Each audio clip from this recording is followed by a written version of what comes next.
we know that God is out there watching from a distance, but in unity, we know God is within us. And so who is watching? We are watching.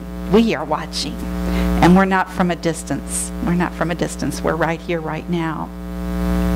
And you know, from a distance, when I step back, you look like my friends. And this is my friends and my family here. And, you know, even in church groups, there's sometimes fighting and wars, you know. And I just really can't comprehend sometimes what we were even fighting about. And I know that deep within each one of us that we're instruments marching in this common band that's playing. And we all sing every week, and we give vocal expressions to letting there be peace on earth and letting it begin with me. We all say that every week. So why on earth don't we have peace? Why on earth hasn't things changed in 2,000 years since the birth of our wayshower that taught peace, that lived peace, that died for peace? It's been said that we can't have peace on earth until we stop fighting within ourselves and within our intimate and close relationships. Peace on earth won't happen until we stop fighting with our immediate family members, and sometimes, yes, with our friends that we fight with. I personally believe that peace on earth hasn't occurred as a human race because we fully have not activated our power of wisdom that is innately within us. And during this month of April, we will be focusing upon the power of wisdom. And wisdom is located in the pit of our stomach. And you can see from the colors that many of us are wearing and from the decorations that's surrounding the building that the color representative of wisdom is yellow. And the disciple that represents wisdom is James, the son of Zebedee and the brother of Peter. As always, we look as we begin a new power into the 12 powers in you for the definition. And the definition for wisdom is this: wisdom, or good judgment, is my ability to discern, evaluate, and make decisions. Every day is Judgment Day. Heaven and hell are not places I go after I die. They are states of mind that I create by the decisions I make in the courtroom of my mind. Wisdom expresses in my body via the pituitary gland and the rest of the endocrine system. And Charles Fillmore, our co-founder, further tells us that the center is associated with the faculty of wisdom is located, as I said, in the pit of the stomach and is closely allied with our solar plexus. So our co-founder said that this area is actually our body brain. It's more important than our intellectual brain. Just words of wisdom to keep in mind as we study the power of wisdom. So, what does this definition have to do with creating peace on earth? See, we all intellectually realize, don't we, that peace is certainly more conducive upon our planet than war. So why then do we fight? Why do we fight abroad? And why do we fight at home? Why do we fight with our family members? And why, in heaven's name, do we ever fight with our friends? It's because we're using and making judgments from the faculty of our intellectual thoughts from our mind. We aren't calling forth good judgments, good decisions from the body brain, and blending it with the faculty of love and taking that decision upward to our intellectual faculty, into our thinking nature. That's why we keep fighting. Our way shower, Jesus the Christ, let us know again and again in his teachings the importance of bringing forth our gift of wisdom or good judgment.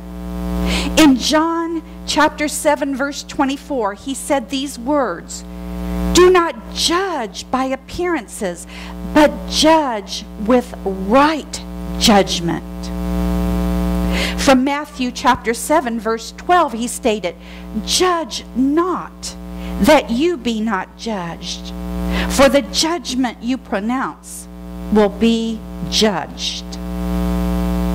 What Jesus was doing, he was pointing out to us the importance of judging from that higher self, from that Christ self that is within us.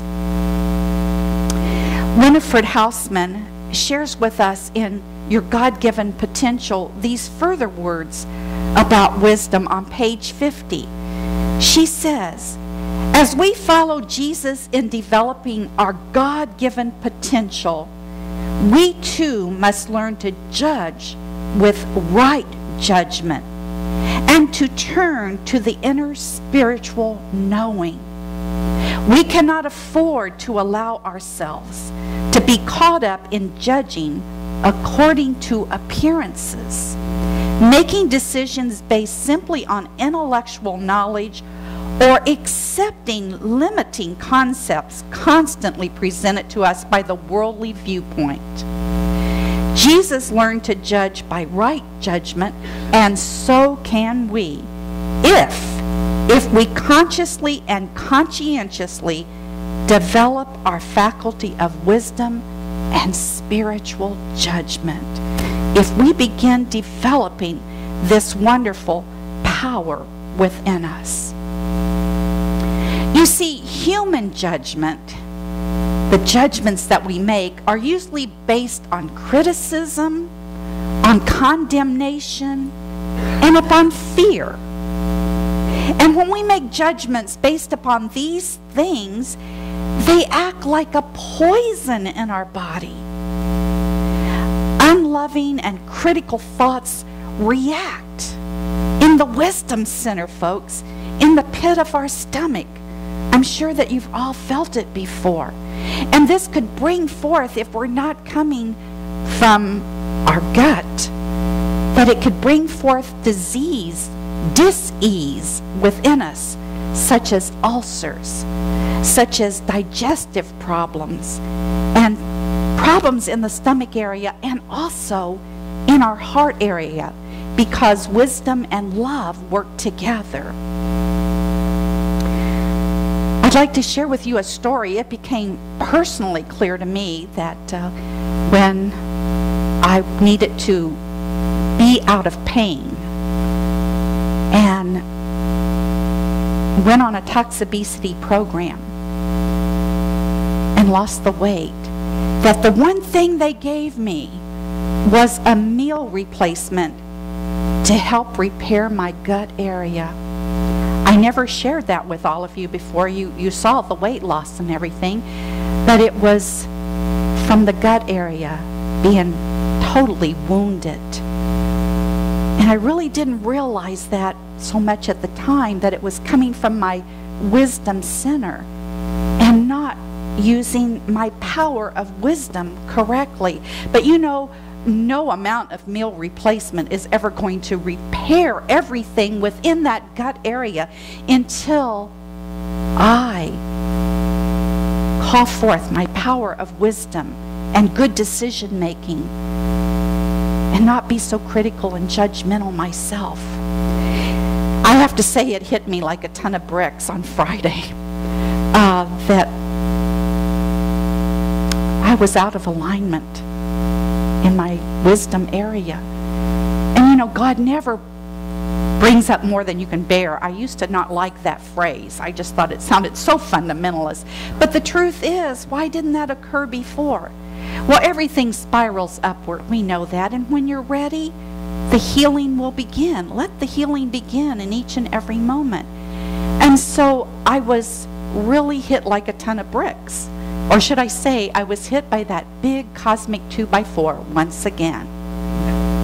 And so it was a day of mourning for me. I just mourn. What could have been, what should have been. Don't should on yourself, though, we know that. But this is my day of mourning. And you know, every moment we're at Possibility Junction. We started the quest the other night, and our affirmation was, we're always at Possibility Junction.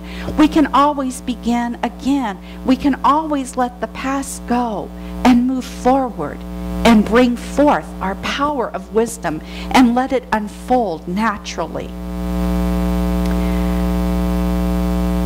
So, it didn't matter that last year, as you remember, we had a very funny service when I came in dressed like a judge and said, "Here comes the judge, here comes the judge, here comes the judge." Well, maybe we remember that part, but maybe we don't remember the lesson. I guess I certainly didn't get it at a deeper level. And we thought we were bringing forth the power of wisdom, and we probably were in that moment, but we've grown, folks. We've grown in that year. Look how much we have all grown as a church family. We have grown. So this year, we are making wonderful decisions from our gut area and bringing them upward to our intellectual thinking. You know, I think judges in our judicial system make decisions from their intellect. They're very smart people. You know, they go through a lot of schooling and get to that point of being a judge in a courtroom. However, us, as judges in the courtroom of our own mind, we have to go a step further in unity, as I said, and bring forth that gut feeling, that gut intellect from our body brain, mix it with love, and bring it upward then to our intellectual being to make great decisions. You know, all of our 12 powers are important. We study one every month, don't we? However, I want you to know that there are 3 really that are allied with the Christ Spirit. And I knew these before, but I guess that it's really hit me now how important these powers are. And our first one is faith by Peter. And the second one is love by John. And our third one is wisdom by James. Why are those important? They are important because Jesus took along Peter, James, and John with every significant thing that he did. He took them along as he healed and raised from the dead Jairus' daughter. He took them to the Mount of Transfiguration, and they saw him in his radiant light body. He took them with him to the Garden of Gethsemane to pray. So we too must take along faith, love, and wisdom into everything that we do, every act, every idea, everything that we do too. Just wanted to relay to you again how these powers work. In January, we learned about faith. In God the good, everything is good.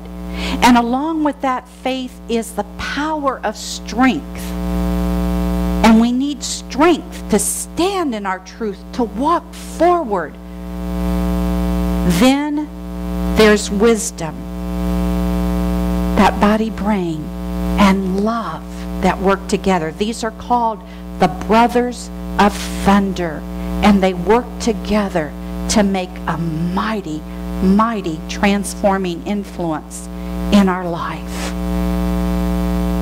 From the revealing word that was also written by Charles Fillmore are these words about the power of wisdom. He says, wisdom is the highest form of spiritual knowing. It includes divine judgment, discrimination, intuition, and other activities of the mind that come under the heading of pure knowing. Wisdom is not dependent on reasoning, intellectual understanding, or deduction. It simply shines as a light from within that illuminates the way and reveals whatever needs to be shown at a particular time. It is the voice of God within. So our purpose then is to begin to develop and to let the light of Spirit shine through us with our thoughts, our words, our actions, and our deeds. It is my hope and my prayer that that is exactly what we will learn during this month of April and walk forward with great wisdom. Namaste.